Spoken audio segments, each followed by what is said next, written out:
Today on the podcast, I have Nicole Hirsch Kuechle. Nicole is a seasoned educator and practitioner in foundational medicine with over 28 years of experience. Nicole shares her journey from aspiring to be a doctor since childhood through her diverse career as a body worker, craniosacral therapist, and doula. She discusses her discovery and application of muscle testing, a technique that she now teaches to empower others. The conversation covers the basics of muscle testing, its applications, and Nicole's dedication to helping clients achieve personalized wellness. Emphasizing intuition and deep client relationships, Nicole illustrates how muscle testing has become her second language.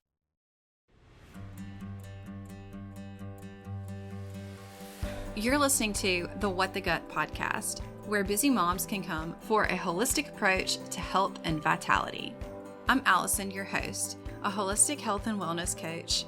In this space, we'll dive into the intricacies of achieving holistic wellness while balancing the demands of daily life as a busy mom. What the Gut is your haven for navigating the challenges that come with juggling numerous tasks while aiming for a healthier, more balanced life. Join me as we uncover practical solutions to common health hurdles, from managing fatigue to understanding all things gut health.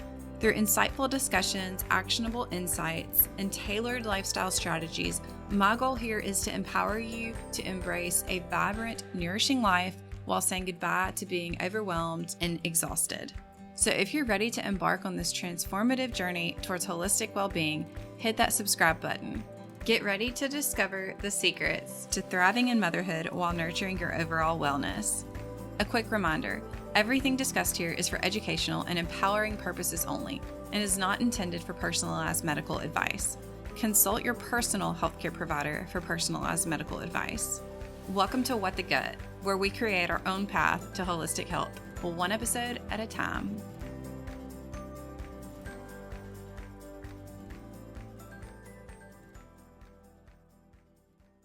I'm really excited to have you here today on the podcast, Nicole. It's Thank you. Awesome to chat. I did see you speak at the ECO conference this past year and just really loved it. And for my listeners, Nicole is a seasoned educator and practitioner in foundational medicine, and you've been doing this for about 20 years. You empower providers. 28. Oh my God. 28 years. Oh my goodness. It's been a long time. That's awesome. But you empower providers and clients to navigate their health effectively. And you've got this engaging teaching style and compassionate care, and you use muscle testing to guide your treatment. That's something that I think is really awesome. I'd heard about, and then whenever I saw you speak at ECO and saw the little demo that you had, I was like, I have got to learn more about this. What is this? What is this magic tool? I know. Right? I was very fascinated by it. I would really love to just ask you first, like, what got you into what you're doing now? I was just telling somebody today, it's completely made up. It's been nearly, I mean, that's the thing. I'll be 48 this coming fall. And I really started to invent my career when I was 20. I became a body worker at 20, became a craniosacral therapist, was a birth and postpartum doula. And I just started stacking things because I knew in high school, like I actually knew by the time I was like 10 or 12 that I wanted to be a doctor. And that was like all I could see. But I just don't think my parents knew how to support me in that endeavor. And even though it was just like everybody knew that, I look back and I'm like, where were my guidance counselors? Like, where were they in this conversation? Because it was so clear to me that that's where I was going. And then my mom got sick when I was in high school. She was diagnosed with cancer and she is still with us. And I realized I lived in the like, oh, I just have to make it till I'm 36. I have to make it till I'm 45. And then I was like, oh, holy shit, that's a terrible way to live. Like, wait a second, we got to like reframe this whole context because this doesn't make sense, right? But even inside my early 20s, it was clear to me. So I didn't have the support. I became a pre-med student. And then I was also like, I'm out. This university education was not where I needed to be. Like I'm one of those kids that had to grow up way too fast, way too early. And I needed to like sweep the floor at a convenience. I just needed something like literal brain dead work because I had been caring for and nurturing. And, turns out I'm still doing that. And that was the choice after taking a minute out. But what I realized was I started to see that I didn't need what I thought I wanted.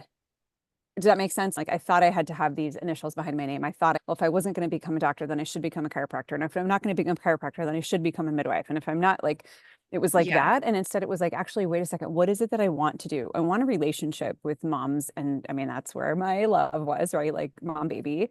And I wanted to grow with a family. So I was like, wait, I don't actually have to deliver their baby to create that relationship. And so what really magically happened on its own was once you've been in the room with like a woman who literally like brings life earthside, you're just like you're in, you know, like your family.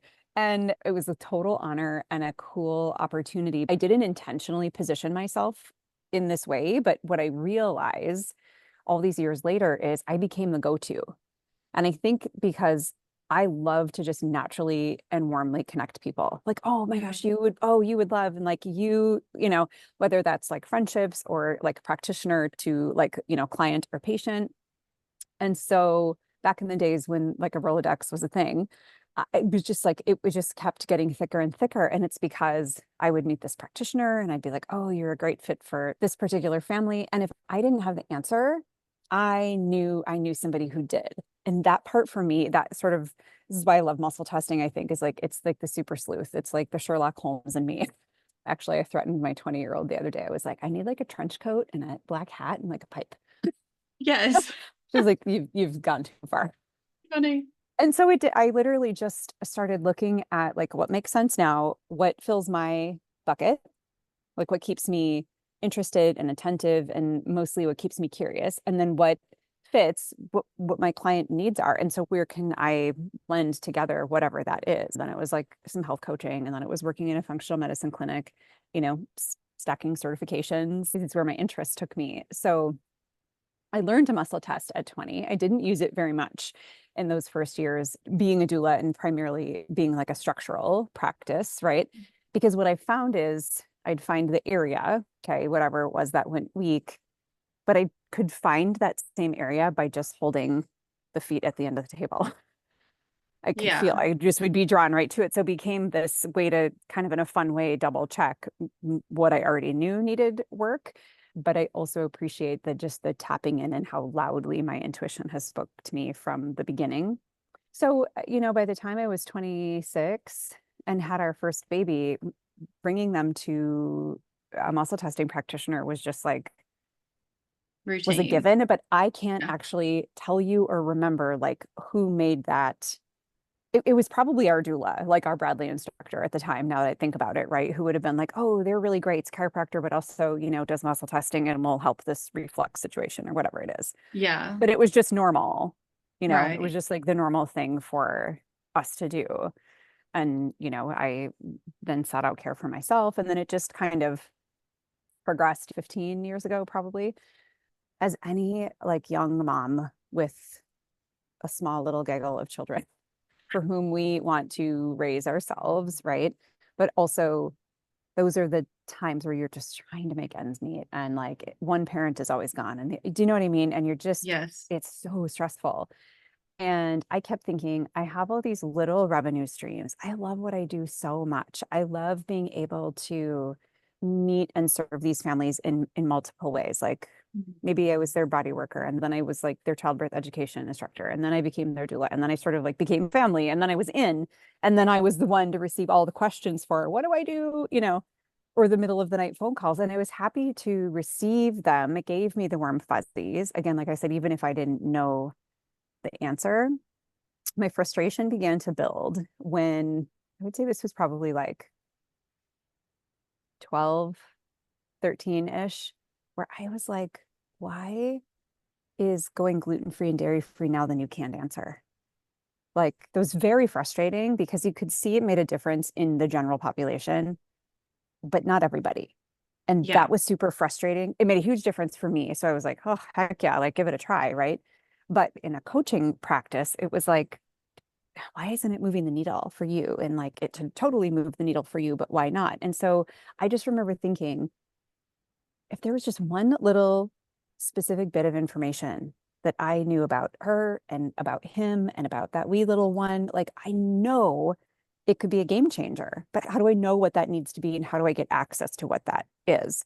And at the time I was doing some craniosacral therapy in a chiropractic clinic, and this new practitioner came in across the hall, and I was like, she's muscle testing her. What's muscle testing? Right? Like, and then I just became like a stalker. Yeah. But it was the access to creating a connection with her such that when I'm working on a baby and I can feel the funky viscosity of the tissue and I get this hit that it's like, I don't know why you need to stop eating eggs, but go see her and go figure it out. And then they would come back a week later, things would be so different. And I'd be like, what did you do? Oh, I went to this muscle testing practitioner across the hall and she told me we can't have eggs and dairy. And I'm like, oh my gosh. Right. So there's that intuition again. And there's just like nothing like a handling on something, right? And somebody experiencing relief and experiencing freedom. And so again, I became another stalker, and I was like hounding the rep, who would come into that practice to be like, where do I learn this and how? Because I just needed a start, I just needed an access for where to go deeper with it. And I had had a lot of training to tap into. I just needed that first step, that first framework. And then it's like, that's all she wrote. Yeah. It's literally what I do. Yeah. I was going to ask you too, like, what was it that made you choose muscle testing specifically? But it sounds like it really was just kind of a given. Like it was that missing piece to the puzzle It was a that you total did. given. And I tell people, like, Spanish might be your second language. It sounds hysterical, but literally muscle testing is my second language. It's like I'm testing when I don't know I'm testing. We'll be doing something. And my kids are like, Mom, stop it with your fingers. Like, I don't even realize I'm like using my other brain. Yeah. It's funny, but it also just feels like home because I can apply it in, as we all can, right? Like you can apply muscle testing in any area of your life, all aspects of care for your practice members. And I find that I don't have to lean into labs because we get resolved. Like Yeah. 98% of the time, we get resolved. In the last year, I have not had to order labs. I have That's literally awesome. one client right now who's like, oh, I think I'm going to go work with a nurse practitioner, get some blood work done. Like, and we're only 6 visits into a program. You cannot expect miracles 6 visits into a program. And that's Yeah. fine. We can kind of co-create from there. But Right. I love the freedom. I love the freedom, meaning like where we can go in a client conversation, Yes. right? Yeah. Because you might be going down like an emotional, like you get a hijack and then this is where you are, but it resolves all the crap that's bubbling up because they've been holding on to this emotional stressor for so long. And when you get the Yeah. opportunity to clear that out for someone, that's pretty phenomenal. Yeah. It gets to the root of it Mm-hmm. more directly, it Mm-hmm. sounds like. Yeah. And as somebody who, I mean, I was educated in Western medicine and functional medicine. So, I mean, doing the lab testing, that was my go-to, and I still Mm-hmm. do. Yeah. But now, obviously, I've learned to look at it from a functional perspective. So that's been a lot more beneficial, Mm-hmm. right? But muzzle testing, like I said, I'd heard of it, but then I had never even like seen it done or knew enough about it to be like, oh, that's muscle testing until I saw you do the demonstration. For somebody who doesn't know what muscle testing is, can you tell us in a easy way what that Yeah, is? I mean, it's like your body's own neurofeedback system. So muscle testing is just a way to analyze different organs, glands, tissues of the body. I mean, there's a whole other layer of you can look at the whole emotional aspect too once you get how to use muscle testing for that. And you could just use the context of like what makes the body strong and what brings weakness. Like that's a very like Yeah. rudimentary way to look at it. So for most people, let's just say, for example, a cucumber is going to have a lock muscle, like it's going to have this lock muscle show up in chunks. Cucumber generally gives us life. I mean, you're going to have somebody who's allergic to cucumbers, right? And Yeah. for that person, it's going to be a problem. But a cucumber is going to give you what we call a lock muscle. But if I were to pick up like a bag of sugar or a bag of jelly beans, I would lose that lock muscle because just Yeah. innately and energetically, we're not meant to hold a pound of Haribo gummy bears, very well in our body. And so you can take that to another step or another layer in terms of toxins, right? So you can Yeah. look at it nutritionally, which moms really hear like, gosh, I really think that, sausage seems to really upset my little girl's tummy. Like, doesn't matter what kind, every time we make sausage, is it the fat? Is it the beef? Is it the pork? You know, like what is it that makes her tummy hurt? But as moms, we're keenly aware of like, why is it at breakfast time? Why is it when I serve meat? Why? And we just go like this until we think we have the culprit, and then we take it out to see if it's going to make change. And then we're like, dang, still has a stomach ache, right? So we can use muscle testing to really quickly hone in on what foods are a problem, what foods bring strength to the body, right? And healing, and what foods are creating weakness for whatever reason. So you can, again, map that into the world of toxins. So when we're exposed to, like I have teenage girls, nail polish remover, right? Like it is like, oh my God, like everybody gets a little like wonky for a second, right? When you breathe it in. And honestly, if you were to muscle test somebody in that room, probably their nervous system would be like, yeah, that's too much, like gross, I can't have that. But if we're standing outside in our garden and it's like, oh my gosh, do you smell did you smell the flowers? And do you smell the hay from the straw bales? Like, and we're not breathing in a toxin load if it's an organic garden, right? And our nervous system will stay strong. So we could also then map that onto, let's talk about bugs, right? We all have fungus, virus, parasites. Who am I missing? Bacteria. And we all kind of have them. And my conversation here is like, you know, when you see the coexist bumper sticker on the back of people's cars, like we have this whole messy microbiome. We are a walking bug. If we can just wrap our brains around that first, the rest doesn't hit in such a hard, like when you talk parasites and whatnot, right? Like we all have them. The question becomes, how did we go from coexisting to succumbing to the load, the bug load, right? And that happens because our toxin bucket gets too full. So we might have the experience of rashes or teeth grinding or, you know, funny poops in our kids or gosh, even, you know, funny bowels in adults, right? And it doesn't matter. Like it really, when you kind of think like anything causes anything, you could have the same symptom load as one of your kids, but you might be testing for a toxicity and they might be like, Mom, I shouldn't eat cheese. Yeah. Do you know what I mean? And so that's the beautiful individuality of it, is like you get to hone in and get really specific with people.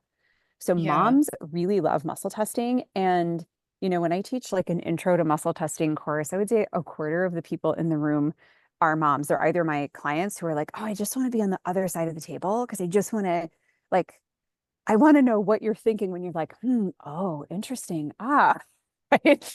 Which is what we do when we're checking people. And so it gives them context, and it gives them, it brings them back to that empowered state of like, oh, this is the body communicating naturally what it needs to communicate, what keeps it strong, what makes it weak, and what is the handling for that. Yeah. You know, so you teach other moms, other women, whoever really would want to, just like anybody could come and take this class. Is this something that further you, like the basic intro. is this something that you do online, or do you do it just in person? We do. We have an online option. When I started teaching the more advanced work, which we call the method of intentional inquiry, because it's just like take that curiosity, bring it into the conversation, and go beyond the usual. So when we started doing that, that was 2 years ago, this past July. And then we just recorded and filmed it right away because I realized the accessibility for moms who it's like they just want access to the conversation so they understand more about it. Because there are moms who watch a YouTube video and then who are like, here, come here, buddy, give me your arm. Yep, okay, that works. And they get it just like that. And then there are moms who are like, no matter what I do, no matter how many times I push on their arm, I can't figure it out. And this is usually a confidence, you know, it just is. We are human beings, right? So some, you know, do the in-person option and some choose to kind of play in the online option. Yeah. You can also do muscle testing, like not just in person, right? So right. like you could tell me to do something and, you know, figure it out from there, which I think is really interesting. Yeah. So, I mean, just to play with just as an example, right? When you're in person, most of the time your muscle testing experience is going to be your practitioner saying, you know, could you hold your arm straight out in front of you? Meaning you, practitioner, I'm going to apply a little pressure down to the floor while you apply equal amount of pressure to the ceiling. So I always tell people it's that prayer position of equal and opposite, and one is not pushing more than the other. Yeah. And then they'll have a vial or they'll have you hold something, and your experience will be you will either unlock And mostly when that happens, people are like, whoa, like I didn't do that. Like I didn't put my arm down. How did that happen? Which is really Yeah. fun, which is probably like what you saw. Was it when Jimmy and I were on the stage? Is it, Yes. oh my God, we have so much fun together. It's Yeah. like nerd alert. So That was good. that would be like your in-person experience. Now we just use hand modes really to check from here to there. So if I am muscle testing you over there, I have to just get out of like my own way and really drop into that heart space to be able to connect with you, right? And some would be like, I'm going to give it to God and I'm in that connection and I'm right there with you. If you are out to lunch and you're not paying attention and you're not thinking about it, you're not going to get the consistency with results because you're just not in that present moment, right? Like in that Right. present state. And so a lock muscle here might look like a lock muscle like that, or a Okay. lock muscle like that, or a lock muscle like that, unlock like that, a lock Yeah. muscle like this, or an unlock like that. Like there's so many different ways that you can use your hands for testing someone over there. So for example, and I'm making these super easy kind of no-brainers where you'd be like, well, of course, if she's drinking a Starbucks triple mocha, yada, yada, like nobody should test well for that, right? And so Yeah. say I'm connecting with you over there, you've got a lock muscle, like this is you and there's a lock. Hold the mug that you had earlier. So remember, I just said like you've got this lock muscle, and then you go and say, "How does my Starbucks drink test? Is it okay? Like I love it, and I feel so good, and my blood sugar never crashes, and I never get it to be like a hangry mom, Mhm. and I'm locked into you, right? You're a lock muscle, and then we test you holding your, I don't even know what these drinks are called, but crappy The Starbucks chocolate fancy, drink, yeah. fancy whatever. You just paid $9 for this thing, and I go to test it because that's my focus. Its impact on your body, there would be weakness. And I'm picking this because most people just couldn't handle the sugar shock. Do you know what I mean? Yeah. Yeah. So here's you. And so put down your chocolate sugar bomb and pick up your water with lemon that you just had. So you went from you to you drinking water with lemon. There's no break. There's strength to that nervous system. And that nervous system doesn't have anything to go like, whoa, we can't handle this. Okay. Does that Yeah. help? I mean, it's like, Yes. yeah. It's So very the other thing is muscle interesting. testing is like it's just energetic. So whatever you can do in person, you can do virtually. Yeah. You just have to like invite yourself to that person's space and be present. So, And you have to be willing to be disinvited. yeah. I mean, right, there are times it's like so seldom, but there are times where it's like, why just weird, like, okay, like we're connected. I've like we've got a good vibe, like you've given me permission. It's super rare to stumble upon that. I don't really believe muscle testing practitioners come into this with any sort of like ill intention, right? There's not a whole lot Right. they can do to cause anything over there. There's nothing they can do to cause that. But it is just the same as, I mean, just we're busy as moms, right? So I'm no longer have an in-person practice. 2 years I closed the bricks and mortar, but it's not uncommon for say that 9 a.m., the first follow-up visit of the day. If that mom is late, right? The whole day is late, but she might come in and she might still have like dog barf on her shoe. This is so true. Like she's leaking It's, because yeah. she's behind nursing the baby and the baby's crying and the 2-year-old's got snot everywhere. And you're just like, oh, this poor woman, this is so life. This has been my day before. Like we've all been there, right? Yeah. And it's going to be possible that when that mom sits on the table and holds her arm out for her muscle test, that she may not be able to hold that lock. And why do you think that would be? Her nervous system is just She's just like dysregulated completely not right then. totally not there yet. What would Yeah. actually serve everybody is to just like put her in a quiet room. You can't, I mean, you got toddlers and babies, right? But it's a little like just got yourself together, take your Yeah. time, just breathe, like have a tea. I'll be back, after the next visit. And when you come back in, she'll be like, oh my gosh, I didn't know I was, oh geez, we have the diaper change. I just wiped off the dog bar. Like I'm Yeah. here and I'm ready. And she's going to be present and she's going to be able to hold that lock muscle. And then she'll have accurate and consistent results. Yeah. Do you see what I mean? Yeah. So Yeah. if you can't get a lock muscle from here to there, you've got to consider like, what is Outside the sources. occurring? Yeah. Totally. What is going on? Did you just get a shitty email from your boss? Did you just find out your kid was suspended? Did the dog just Yeah. run away? Like any of these things that can throw a nervous system is enough to have your body go like, yeah, I'm not available right now. Yeah. It's so interesting to me. Hmm.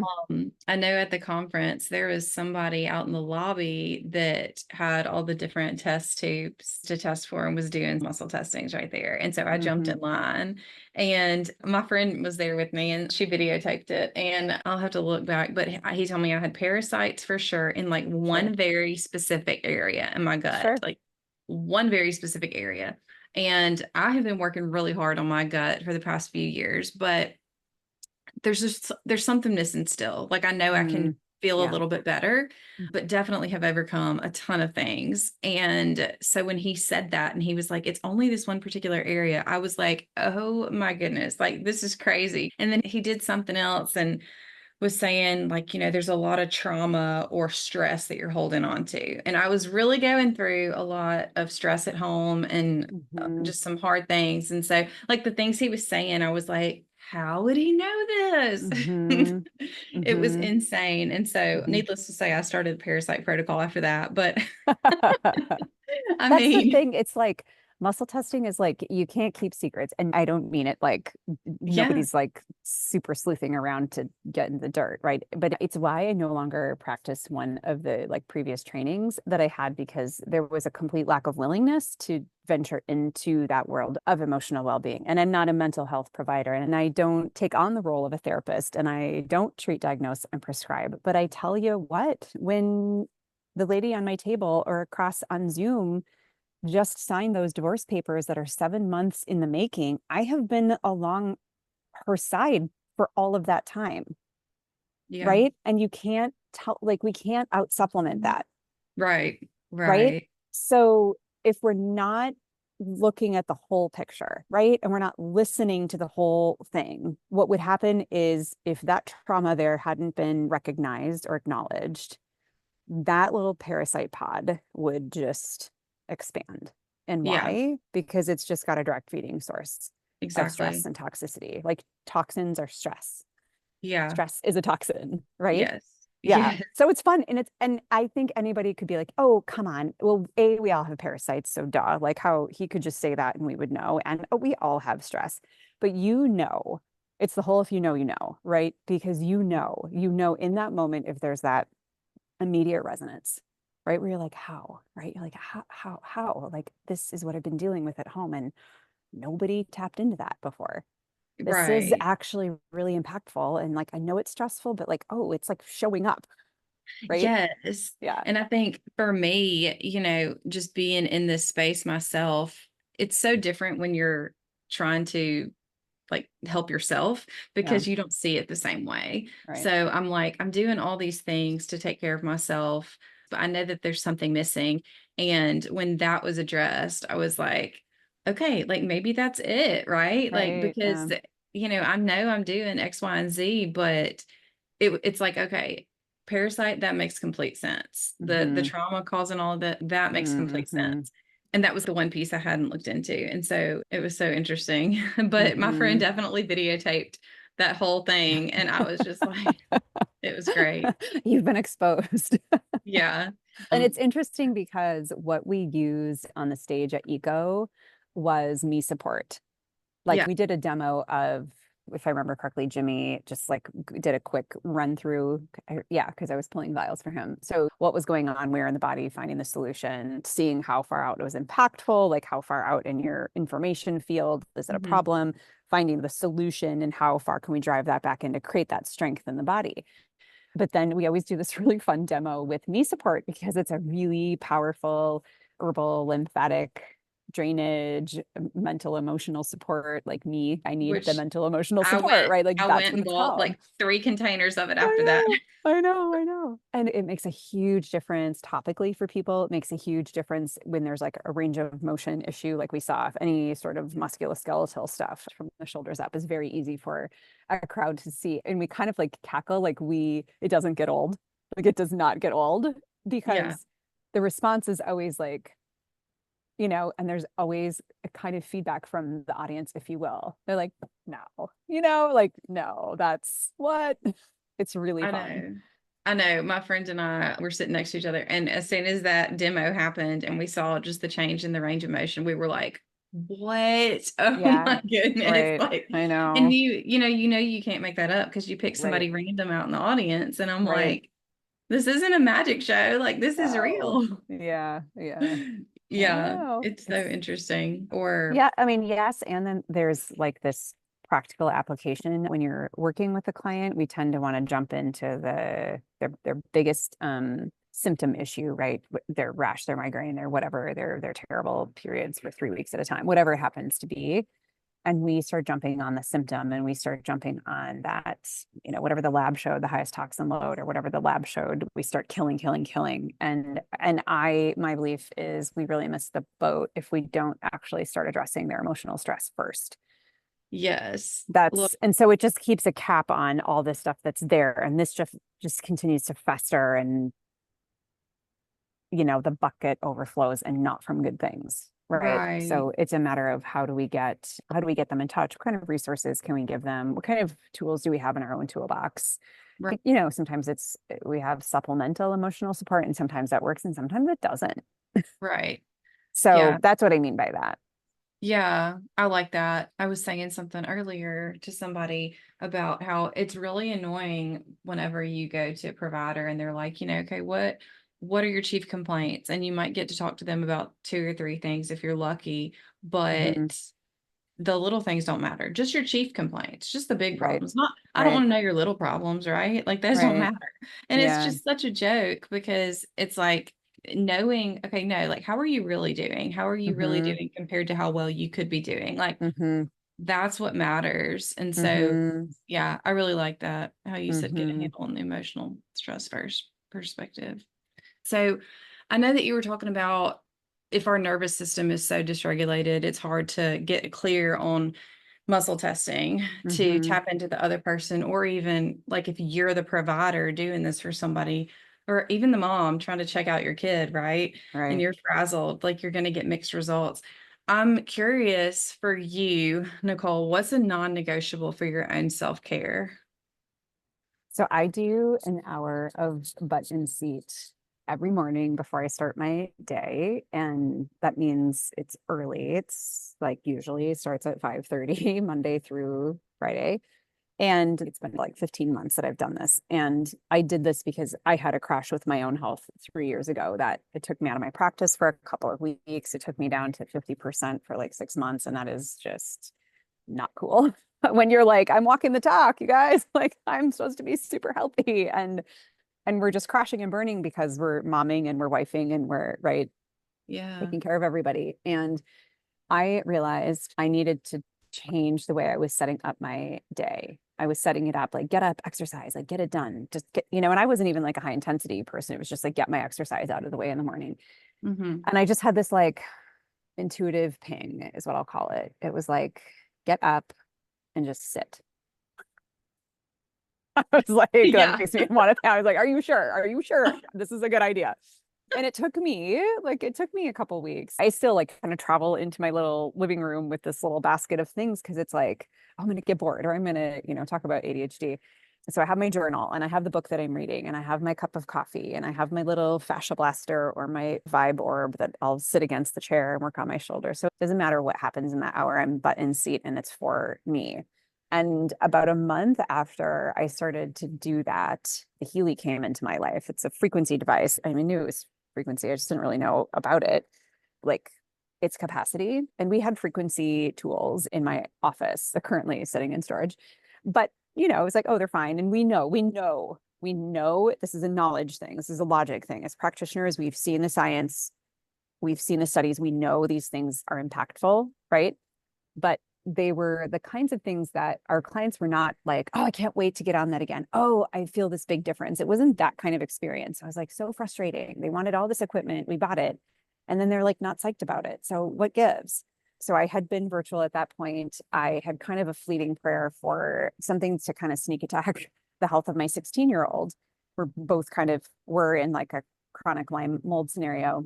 And had been sick and was newly caring for myself, like I said, in a whole month of just sitting quietly every morning. Yeah. And I just had this thing, like I just needed to find something to help me with my daughter because I'm tired and I don't want to be the middleman. I take her to practitioners. I can clear emotions. I can energy clear, but I have to sit down and do the thing. Like Mhm. that requires something of me. And not that I wouldn't because I'm mom, right? And she's my daughter, but I was too fatigued. I was too taxed. And what's fascinating is it kind of landed in my lap and immediate, like the first time I used it, I could feel like my water line lift. I could feel my capacity expand. And what is this And called again? it's called a Healy, Healy. It's a little portable Okay. handheld frequency device. And I've used it on her for a few days, started to see these really sharp edges start to shift and change to now I understand that I've been raising a neurodivergent child all these years. And like there was some of that that I couldn't see even as a practitioner. I think probably I didn't want to see it. Like I Yeah. didn't want to believe that like this unvaccinated, home birthed, beautiful human, like how did this happen? So I saw the changes on her. I started to use it. I felt something immediately. And that hour of sitting every morning, I now call it my golden hour. It's like the biggest gift to myself. It's a game changer. It's a deal breaker. Even on the weekends, if I sleep in till 8 or 9, I'm take my little basket and I go sit out on the deck. And if they're gonna come out with me, my peeps, they better be quiet. Like Yeah. I run my Healy. I use it as a microcurrent device in the mornings. I vibrate programs to balance out like the frequency of my information field. I journal, I read, and it's just like I don't have to get into Zen mode. I mean, sometimes I do a meditation, but it's like, here's the point. I don't even have a home big enough for me to go hide somewhere for that hour. So I have conditioned myself. Literally, when I walk through a living room, I can feel the energy pull me to that chair. That's my spot. Yeah. Do you know what I mean? And Yeah. so it's funny because I have moms sometimes laugh at me. They're like, there's no way I could meditate. I have small children. Like, I am not ever in the bathroom by myself. There's a dog. I'm nursing, like I Right. see fingers under the door, right? I'm like, been there, done that. Been there, done that. But here to tell you, baby in saucer, dog in crate, leave the door open if you need to. Everyone's contained. And before you pull up your trousers, because you know your phone is in there with you, we have time for that, oddly. Do you know what I Yeah. mean? So it's a little Mm, like front of the hand, back yeah. of the hand. Before you stand up, set the timer on your phone for 60 seconds, set it down, and just rest. It's like, it's such a funny little hack. But when we Yeah. realize that we actually do have that minute and that we're a better mom 75 seconds later because we got with our breath for a second, it's like, oh, baby, you can chill in that saucer for 10 more minutes. Like you're happy, I'm happy, doggy, you can stay in the crate or whatever, whatever you have to do to manage yourself. Right. Where the baby, it's like we can take that time. And then once we realize we have access to it, and then we are the ones that control the time, you can start to stack, whether you're stacking a habit or you're stacking time. And that 1 minute might turn to 3 minutes. I don't care if you're sitting on your toilet, all finished for 5 minutes. No one Right. cares. No one cares. Maybe that's what my husband's doing in there. Well, for maybe that's what men have been doing for decades, for hundred centuries, maybe. Maybe they have this They have the had this kept figured out. secret. Yes. Seriously, there's like a club and they're all in it. That's hilarious. I'm wondering, you said that like I think you said after about a month of doing this is whenever you kind of notice like that shift in you. Did it Mhm. take about a month for you to just like get acclimated to doing that? It took a couple weeks for me to just not be antsy. That's And where that's what I that's where I realized. get, I think. And Hmm. because I'm pretty nailed down with my boundaries and like my routine. It's been off a little since the kids started back school, but I Hmm. find myself always doing, Yeah. right? Like, and I'm Hmm. not just being. And that's Yeah. been something that's just been pulling at me Such a lately. It's big like problem. to just be still more Yeah.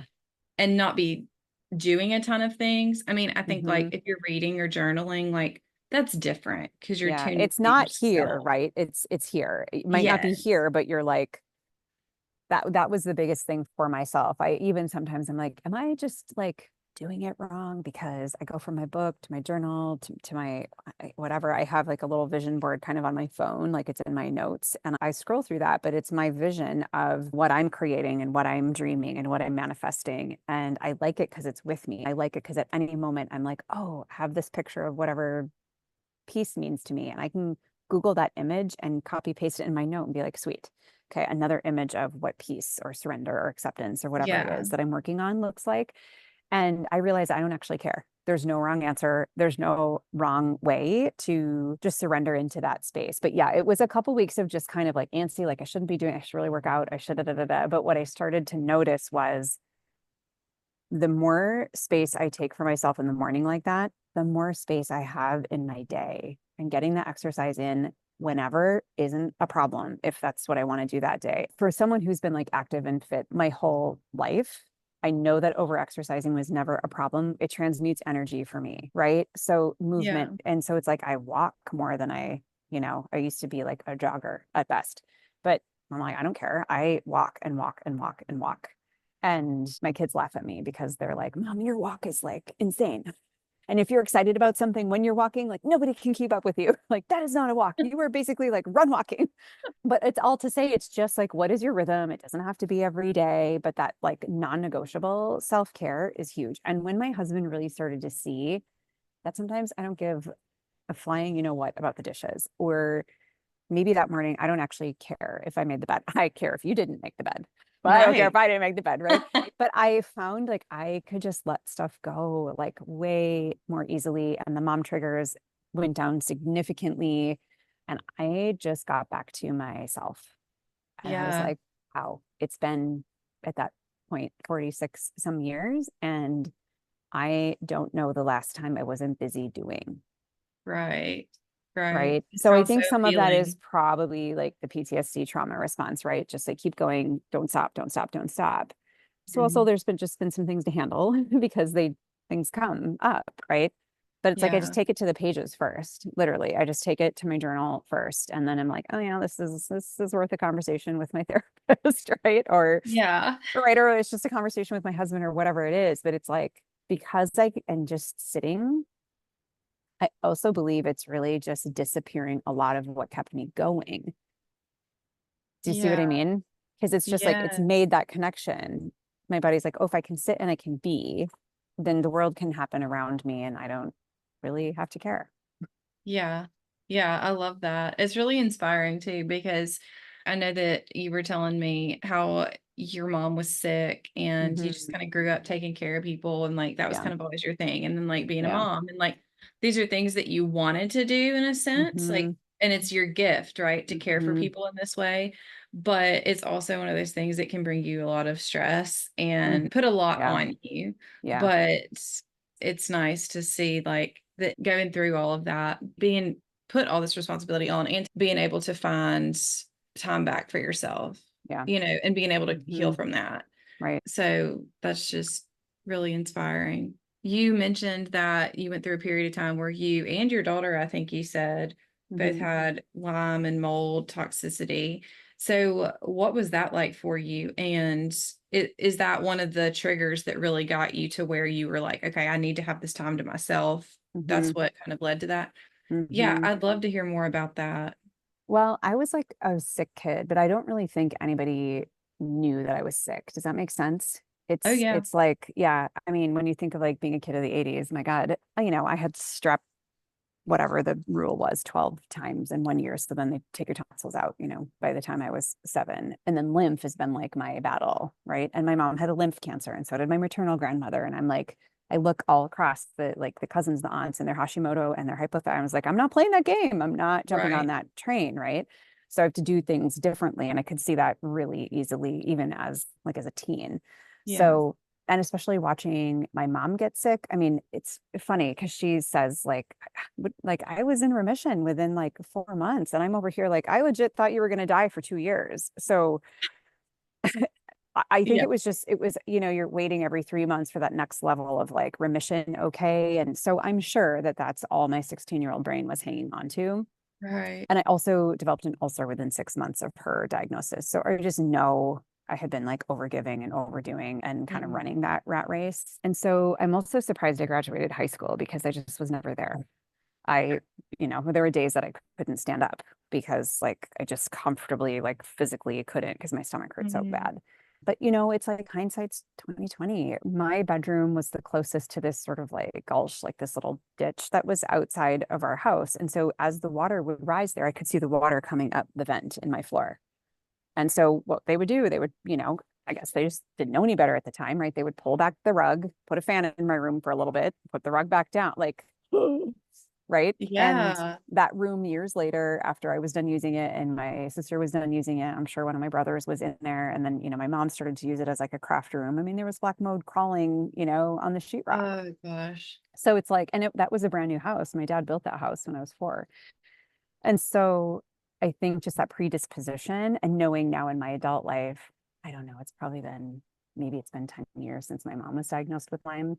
I'm just pretty convinced that this was like a congenital thing. And then we grew up in the woods and traipsing after my dad. And, Just the environment and like we upbringing, were pulling all of ticks it. off left and right. Like that was Yeah. just, where we were. And then there's a background of trauma. And so I think that even though I've always been like, oh my gosh, I have so much energy and I da da da, I'm like, oh, that was totally like my nervous system taking me out. That was just complete like Energizer bunny, but no battery actually.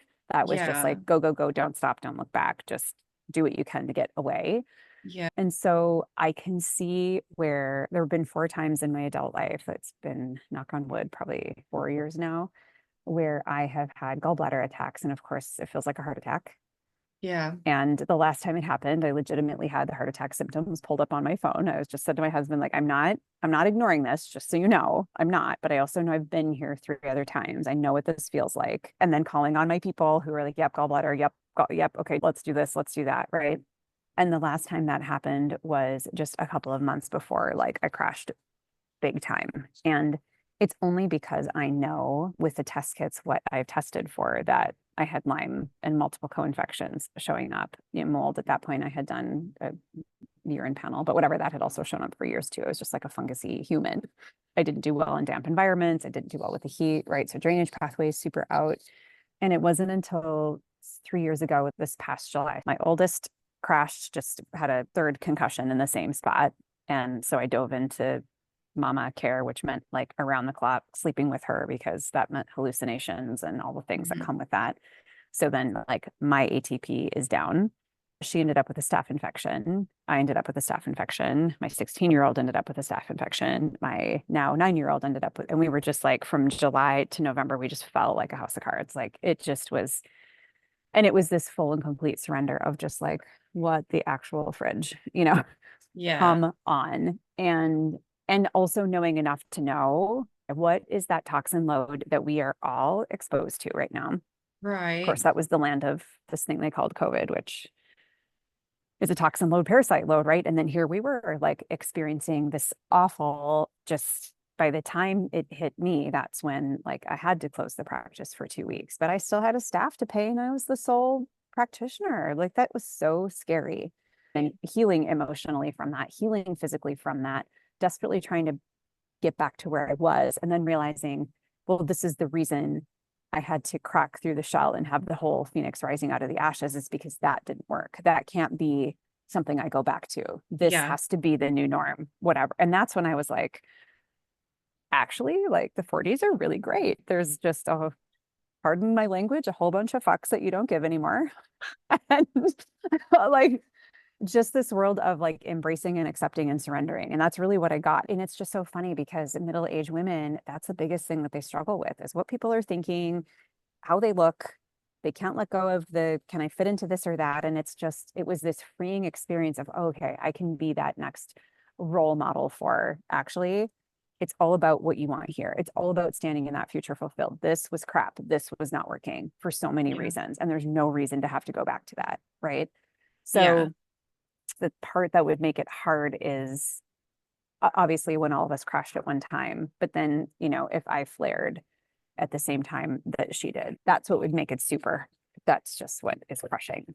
It's just Yeah. too hard, right? So that's where you need your village, and that's where you need your reinforcements, other practitioners, just your people who are going to step in and hang with you and take care of you, and then we know too much, Yeah. not in a cocky way, but like we know too much and we have access to so much. One of the like stuff therapist, she's like this incredible intuitive I work with, and she was like, look, you are what we call an out of control healer, okay? and and that is like an incredible way to use your brain, an incredible way to use your gifts, but it's literally like at the expense of your beingness. And when she said that to me, it was like it hit, and I totally got that. I totally got like I have to learn when and how to turn it off, and that was just part of that whole kind of transformation and metamorphosis of just because I'm tapped in doesn't mean I need to be all the time. Right. And I think everybody has to learn that at some point. It's just kind of like, what trigger is it going to be for you that does that? Right. Mm-hmm. Like I was saying, it's our gift, I think, to be able to serve people and be there for other people and be this caretaker in a sense, Mm-hmm. For anybody, for clients, for our family, for our kids, for our parents when they're sick. But that's also like what can get you down and really Mm-hmm. be a trigger for your immune system to just be so suppressed. And Right. that is a hard balance for sure. Right. Yeah. I mean, this has been a really awesome conversation, Nicole. Do you have anything else that you want to leave our listeners with? I wrote this manual 4 years ago or so because of the things we say 127 times a day, first of Yeah. all. And second, I'm like just a big fan of how can we empower the families we work with to have a growing toolbox at home that they can dip into first. And it's maybe not just one thing. They might have to try one or two or three or four things until it calms down or until they feel like, okay, now I have to reach out to someone because I did the things and it didn't work. But having this arsenal that doesn't just mean you're turning to the ibuprofen or the children's Tylenol, right? And so it's got a whole bunch of like little recipes, if you will. So it's like I took my practitioner hat off and came in as a mom and was like, so yeah, I'm a practitioner, but these are the things that I would have wanted to know about anyway. Some of them were things my acupuncturist when I was 21 taught me. Nobody said anything about a castor oil pack until the last 2 years in my Yeah. community. Right?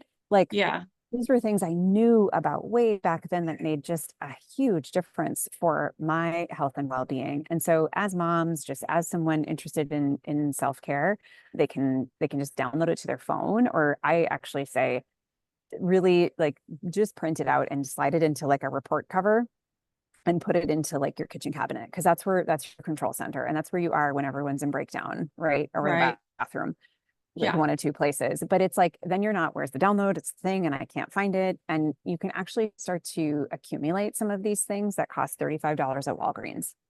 Like the drugstore is not for old people. Like there are a lot of really great tools in there. So Yeah, that we would can be share good. that. I'm Mm-hmm. interested in that as well. Yeah. So, yeah. Well, this has been really fun, Nicole. I love listening and hearing about muscle testing, and just it's so fascinating to me. There's so much to talk about with it too. It's just so much fun. Yeah. Yeah. But thank you for sharing your story too. Yeah.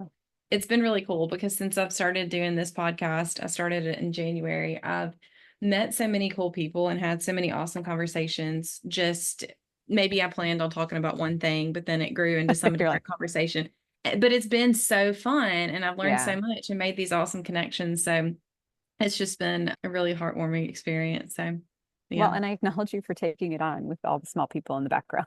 It's no Yeah, small task. it's life. If I'm not going to do it now, Mhm. when am I going to do it? So anyway, I get it. Well, thanks for having me. I appreciate it. yes. Thank you for being a part of my journey on What the Gut podcast.